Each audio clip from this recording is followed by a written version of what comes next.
স্বাগতম জনাইছোঁ আপোনাক আপোনাৰ চেনেল এডুকেশ্যনত। আজি এটা খুবেই ধুনীয়া প্ৰশ্ন, যিটো আছাম ডাইৰেক্ট ৰিকুৱাৰমেণ্টত সোধা হৈছিল। আছাম ডাইৰেক্ট ৰিকুৱাৰমেণ্টত 4th গ্ৰেডত সোধা হৈছিল কুৱেশ্যনটো।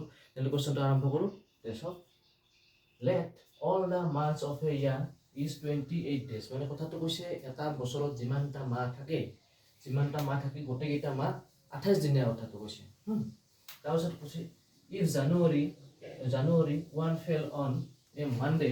মানে কথাটো কৈছে কি জানুৱাৰীত যদি 1 তাৰিখে যদি মানডে হয়, তেনে জানুৱাৰী 1 তাৰিখে যদি মানডে হয়, then the April 28 fell on এ।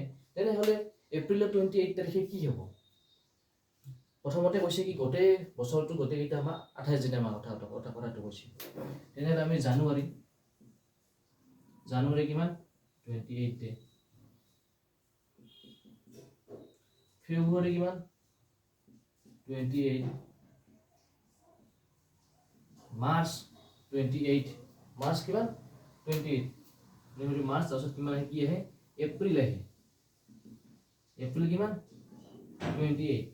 চাওক আমাৰ কথাটো কৈছে কি জানুৱাৰী যদি 1 তাৰিখে যদি মানডে হয়, জানুৱাৰী 1 তাৰিখে মানডে, তেনেহ'লে এপ্ৰিলৰ 28 তাৰিখে কি হ'ব প্ৰশ্নটো হৈছে সেইটো।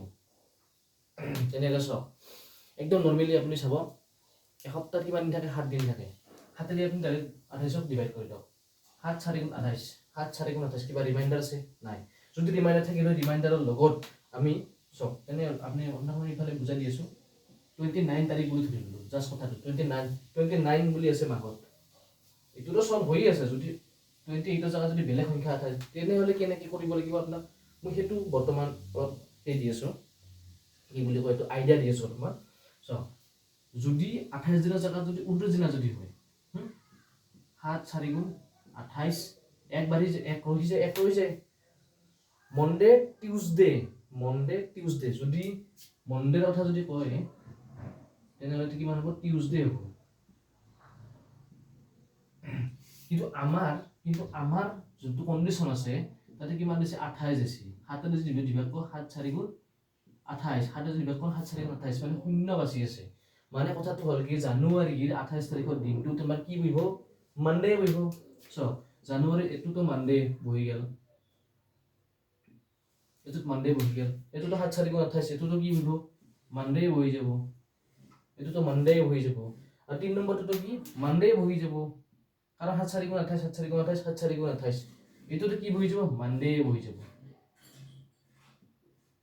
মানডে বহি যাব। এটা কথাটো হ'ল কি আমি এইটো কুৱেশ্যনতো এনচাৰটো পাই গ'লোঁ মানডে, এইটো কুৱেশ্যনটো এনচাৰ পাই গ'লোঁ মানডে। কিন্তু যদি 28 তাৰিখত কৰি যদি সংখ্যাটো অলপ বেলেগ দি দিয়ে, য'ত ৰিমাইণ্ডাৰ এটা সংখ্যা আহি যায়, যেনেকৈ 7 4 গুণ ধৰি লওক সংখ্যাটো আমি ধৰিলোঁ 26, 7 গুণ 7 3 গুণ 14, 3 গুণ 7 4 গুণ 28, 7 গুণ 14, 3 গুণ 21, 3 গুণ 21। যদি মাহটো যদি 26 দিনা যদি দিয়ে, তেনেহ'লে এতিয়া কিমান হৈ যাব, 5। তেনেহ'লে Monday plus 5, Monday Tuesday Wednesday Thursday Friday Saturday, তেনেহ'লে ছেটাৰডে হ'ব সংখ্যাটো, ছেটাৰডে। যদি ৰিমাইণ্ডাৰ হয়, ৰিমাইণ্ডাৰৰ লগত মানডেৰ লগত সদায় সংখ্যাটো যোগ কৰিব। যদি ৰিমাইণ্ডাৰ হয়, ৰিমাইণ্ডাৰৰ যোগ কৰিব। আৰু ৰিমাইণ্ডাৰ নহ'লেতো যিটো বাৰ থাকে সেইটোৱে ৰিপিট মাৰি থাকিব। ৰিমাইণ্ডাৰ যদি নহয়, আৰু ৰিমাইণ্ডাৰ থাকিলে সংখ্যাটো এড হৈ যাব, মানে দিনটোৰ লগত এড হৈ যাব। মানডে হ'লে কি টিউজডে, টিউজডে হ'লে কি Sunday Monday Tuesday Wednesday, Sunday Monday Tuesday Wednesday Thursday Friday Saturday.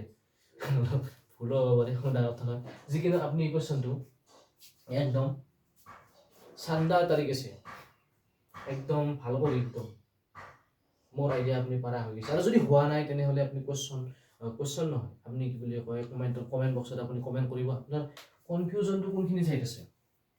এনে মই আপোনাক অলপ ঠিক কৰি দি আছোঁ, আপুনি ভাবি লওক এইটো বস্তু আমি কেঞ্চেল কৰি দিলোঁ, এইটো হ'ল কি, যদি এইখিনি জেগাত যদি মই যদি সেই কৰি দিওঁ, জাগাই কনফিউজন ধৰিব পৰা নাই, তেনেহ'লে শেষে হৈ যায় দেখোন। যিকিনো এইটো কুৱেশ্যন আপুনি যদি পাৰা নাই, তেনেহ'লে আপুনি তলত কমেণ্ট কৰিব। আৰু আহি থকা কুৱেশ্যনবোৰ চাবৰ কাৰণে আপুনি নেচাৰ এডুকেশ্যন চেনেলটো ছাবস্ক্ৰাইব কৰিব। তেনেহ'লে আজিলৈ ইয়াতে ধন্যবাদ।